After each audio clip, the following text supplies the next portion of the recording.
You're listening to the Hidden Killers podcast with Tony Brueski, featuring author, guest, and criminal defense lawyer Lori Hellis. The Mormon mommy blogger Ruby Frankie and her accomplice Jody Hildebrandt both facing the music and facing sentencing for consecutive 15-year sentences, or 1 to 15-year sentences, is what they are now facing as punishment for the abuse of Ruby's children over a period of time. Joining me to discuss the sentencing and where this all goes, Lori Hellis, author, former defense lawyer. What was your reaction to this? It's basically 4 to 60 years, quite a wide window of where this could all go.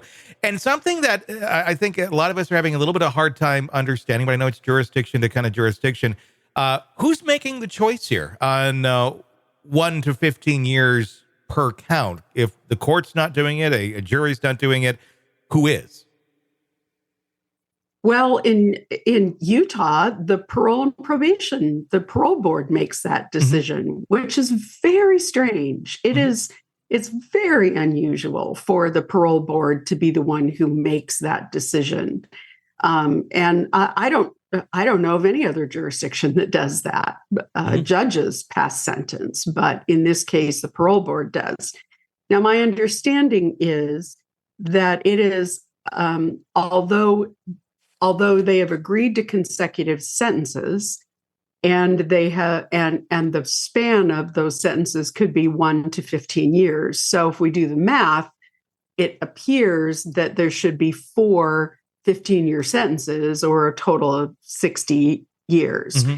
However, there is also a statute in Utah that says that the maximum sentence is 30 years. So it really is 4 to 30 years. I think my prediction has been somewhere around 12 to 15 years for Ruby, something a little bit longer probably for Jody, because it's clear that she, in some ways, had more culpability beyond just the fact that Jody or that Ruby claims that Jody really brainwashed her and caused her to be paranoid and all of those other things. There is the issue that Jody Hildebrandt was a licensed therapist. She bears more responsibility to the public. I think there's a greater level of culpability for her. So I expect she's going to get more time, maybe 20 years. But I don't think either one will get the maximum of 30 years. It's interesting because I've heard arguments both ways on who, basically who's to blame more. I mean, it's kind of a toss-up depending on how you're looking at it. Jody Hildebrandt, I can see that. I can see the Ruby argument though too, because these are your kids. I mean, these were not Jody Hildebrandt's kids. So to have the mindset that you're able to abuse your own children in the ways that we learned that Ruby did, I mean, that's even more disturbing, I think, than, that's the outside predator that's coming in and doing it. Yeah, I think that's true.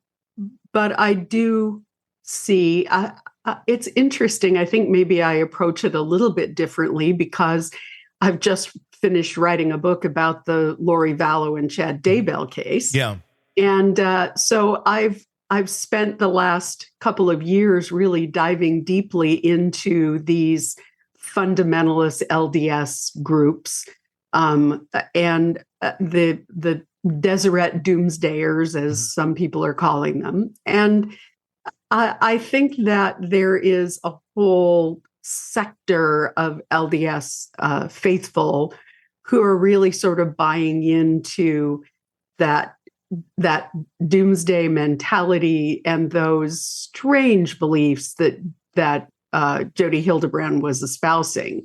So I don't think Ruby was by any means the only person who's gotten sort of sucked into that mindset and sucked into that level of paranoia. I thought it was interesting at her sentencing when she gave her statement. She talked about the fact that she had become so heavily paranoid about medical treatment, hospitals, law enforcement, that all of those things were against the faithful, the people who were going to be left behind when Jesus comes back, the 144,000. She and Jody really were part of that same fundamentalist group that we're seeing in several other high visibility cases. Tim Ballard and